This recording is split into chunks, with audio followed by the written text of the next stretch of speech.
إن الحمد لله نحمده ونصلي على رسوله الكريم أما بعد فأعوذ بالله من الشيطان الرجيم بسم الله الرحمن الرحيم منيبين إليه واتقوه وأقيموا الصلاة ولا تكونوا من المشركين وعن جابر رضي الله تعالى عنه يقول سمعت النبي صلى الله عليه وسلم يقول إن بين الرجل وبين الشرك والكفر ترك الصلاة رواه مسلم۔ سامعین محترم، اللہ تبارک و تعالیٰ نے قرآن پاک میں ارشاد فرمایا، لوگوں سے مخاطب ہو کر اللہ تعالیٰ کی طرف رجوع ہو کر اسی سے ڈرتے رہو اور نماز قائم کرو اور مشرکوں میں سے نہ ہو جاؤ۔ اور حدیث مبارکہ میں اللہ کے پیارے نبی علیہ الصلوۃ والسلام فرماتے ہیں، ان بین الرجل وبین الشرک والکفر ترک الصلاۃ۔ یہ صحیح مسلم کی روایت ہے۔ پیارے نبی علیہ الصلوۃ والسلام فرماتے ہیں، بندے اور مشرک کافر منافق کے درمیان فرق یہی نماز چھوڑ دینا ہے۔ یعنی مشرک اور کافر نماز نہیں پڑھتا، مومن نماز پڑھتا ہے، مسلمان نماز پڑھتا ہے۔ بالکل سیم اسی طرح دیکھو، کوئی ہندو، کہیں آپ نے دیکھا ہے کہ کوئی ہندو نماز پڑھتے ہوئے؟ ہندوؤں کا نماز پڑھنا ناممکن ہے اور مسلمانوں کا نماز چھوڑنا ناممکن ہے۔ اسی طرح عیسائیوں کا، یہودیوں کا، یہ لوگ نماز نہیں پڑھتے، مسلمان نماز پڑھتے ہیں۔ اور جو نماز چھوڑے گا اس کو اللہ تبارک و تعالیٰ نے قرآن پاک میں ارشاد فرمایا، وَلَا تَكُونُوا مِنَ الْمُشْرِكِينَ وَأَقِيمُوا الصَّلَاةَ وَلَا تَكُونُوا مِنَ الْمُشْرِكِينَ۔ نماز قائم کرو اور مشرکوں میں سے نہ ہو جاؤ۔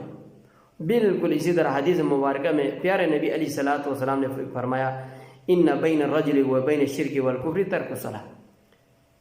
آدمی مسلمان مومن اور مشرک کافر کے درمیان فرق یہی نماز چھوڑ دینا ہے۔ اس وقت ہماری اسلامی معاشرے میں بھی بہت سے ایسے بھائی پائے جاتے ہیں اور ایسے مسلمان ہیں جو نماز نہیں پڑھتے، جو عید پڑھتے ہیں، بس جو صرف عید پڑھتے ہیں۔ بعض لوگ صرف جمعہ پڑھتے ہیں، بعض لوگ 5 وقت کی نماز نہیں پڑھتے، اپنی مرضی کی نماز پڑھتے ہیں۔ عشاء کی نماز نہیں پڑھتے، صبح کی نہیں، اپنا مرضی۔ جہاں ڈیوٹی پہ ہو تو دفتر میں جا کے کوئی ساتھی کے ساتھ ہو تو نماز پڑھتا ہے، کوئی ساتھی نہ ہو نماز نہیں پڑھتا۔ تو یہ نماز تو اللہ کے لیے تو نہیں ہوا، لوگوں کے لیے ہوا، ریاکاری کے، لوگوں کو دکھانے کے لیے، دفتر میں لوگوں کو دکھانے کے لیے۔ محترم بھائیوں، ہمیں اپنی اعمال پر غور کرنے کی بہت ضرورت ہے۔ ہم اللہ تبارک و تعالیٰ کی کہاں تک مانتے ہیں؟ متعدد احادیث، متعدد آیتیں اس نماز کی اہمیت، نماز باجماعت کی اہمیت اور نماز کی فرضیت اور ترک نماز، تارک صلاۃ کی مذمت، تارک صلاۃ کے لیے بڑے بڑے وعید سنائی گئی ہے۔ ان میں یہی وعید ہے۔ اور بھی کئی حدیثیں ہیں، اور بھی کئی حدیثیں ہیں۔ ایک حدیث میں اللہ کے پیارے نبی علیہ الصلوۃ والسلام فرماتے ہیں، العہد الذی بیننا وبینہم الصلاۃ فمن ترکہا فقد کفر۔ ہمارا اور ان کے درمیان وعدہ، معاہدہ یہی ہے، یہی نماز ہے۔ جو نماز پڑھے گا وہ مسلمان ہے، جو نماز نہیں پڑھے گا وہ منافق ہے، مشرک، کافر ہے۔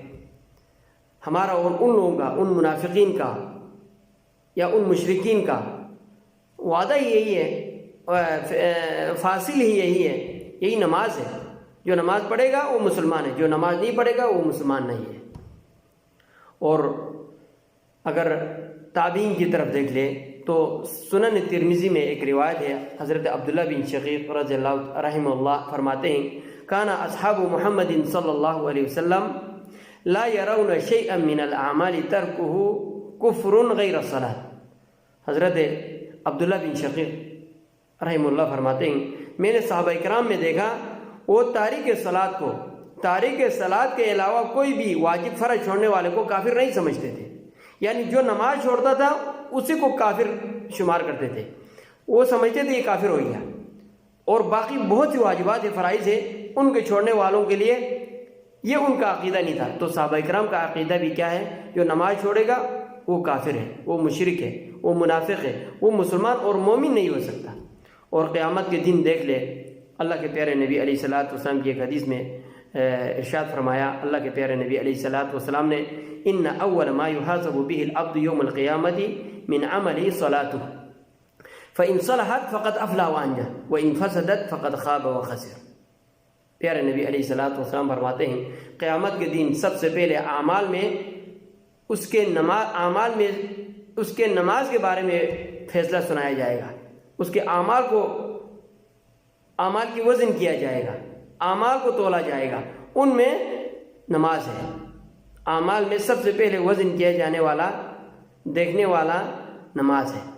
فَإِن صَلَحَتْ فَقَدْ أَفْلَحَ وَأَنجَحَ، اگر یہ نماز ہی ٹھیک نکلا، نماز میں ٹھیک نکلا، باقی تمام اعمال میں ٹھیک نکلیں گے۔ وَإِن فَسَدَتْ فَقَدْ خَابَ وَخَسِرَ، اگر اسی نماز میں ہی گڑبڑ ہو، امتحان میں پاس نہ ہو، نماز کے پیپر میں فیل ہو، تو فقط خاب و خسر، پھر اس کے بعد اس کے صدقہ خیرات، اس کے حج، اس کے زکوٰۃ وہ کسی کام کا نہیں رہے گا۔ اللہ تبارک و تعالیٰ سے دعا ہے کہ اللہ تبارک و تعالیٰ ہمیں اس عظیم فریضے کو وقت کی پابندی کے ساتھ پڑھنے کی اللہ تبارک و تعالیٰ توفیق دے۔ وآخر دعوانا ان الحمد للہ رب العالمین۔